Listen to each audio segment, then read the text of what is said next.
Okay, welcome back to this final section of the demonstration of the Swab Cube 6-in-1 saliva drug testing kit from UK Drug Testing. We're now going to show you the results which are developed at the 5-minute read time for this pack. Now what you're looking for in these test windows are the development of a control line on every single membrane, which is the line that develops closest to the coded or handle end of the membranes,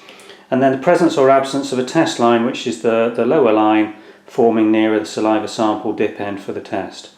And on these four membranes you can see the variation that you get in both the colour density and saturation of all of those lines, but you can clearly see that we've got both control and test lines on all four of these membranes, indicating a clear negative result for THC in this case, the brown one, which is cannabis, COC, which is cocaine in the left central, OPI, which is opiates and codeines in the right central, and I think that's methamphet in the orange membrane on the very right. If I rotate this round to show you the other two test membranes in this pack, you've got the amphetamine membrane, the green one, with control and test lines, a negative result, and you've also got the benzodiazepine orange membrane with benzo abbreviation on there, showing again both control and test lines. This is a complete negative result. You have not identified any of these 6 drugs in that saliva sample, so this would not need any confirmation testing doing. If this was being done in an employment or workplace context, the person would be given a clean drug screen and no further action taken on the basis of this. If any of these were showing a non-negative result, then we would recommend, if this was being done in a workplace context,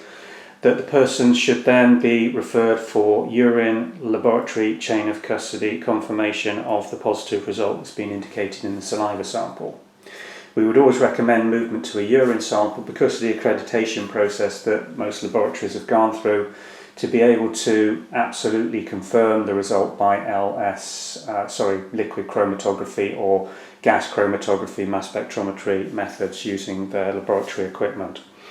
So that's the Saliva Swab Cube 6-in-1 test demonstrated for you. The key to running these tests successfully protocol-wise is to ensure that adequate saliva is loaded onto that swab on the stick before you try squeezing it out and running these test membranes. Commonest cause of failure is too dry a swab, leading to inadequate sample and inadequate volume of sample to soak those 6, or in some cases these cubes are loaded with up to 11 membranes. So you've got to make sure that you've got a really good volume of sample before you screw the two elements together, because none of these packs contain spare lids with swab that you can repeat the sample on the same test membrane. You are having to repeat it using a fresh complete test, which obviously has a cost implication for you. These are available from UK Drug Testing. We've got these both in this combination but also with a PCP combination instead of the benzodiazepines, which may suit some environments for screening where PCP is more of an element than benzodiazepines.